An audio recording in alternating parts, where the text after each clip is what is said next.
une histoire ô combien improbable. Un homme parti faire le djihad a continué à percevoir des allocations chômage tout en recevant de l'argent de ses proches. Oui, incroyable, c'est Jalal S qui a grandi dans le quartier de la Croix-Rouge à Reims. Il est parti faire le djihad en Syrie et il a continué à percevoir son allocation chômage. Donc il y a un procès en France évidemment. 4 femmes et un homme sont en cause, des gens de 29 à 38 ans, jugés pour financement d'une entreprise terroriste, bien entendu, et puis escroquerie faite au préjudice d'un organisme chargé d'une mission de service public.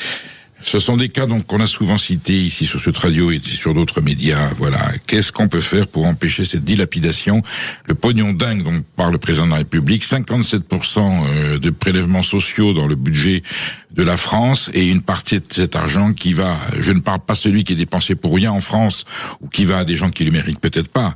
Là, c'est carrément un détournement de fonds publics, c'est l'argent du contribuable français qui va soutenir, financer un djihadiste en Syrie. On tombe sur la tête. Voilà, pour ne pas dire autre chose.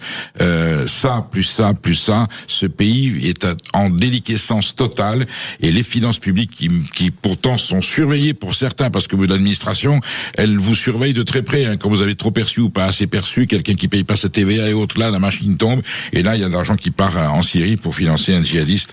Voilà, et ben ça fait mal au cœur.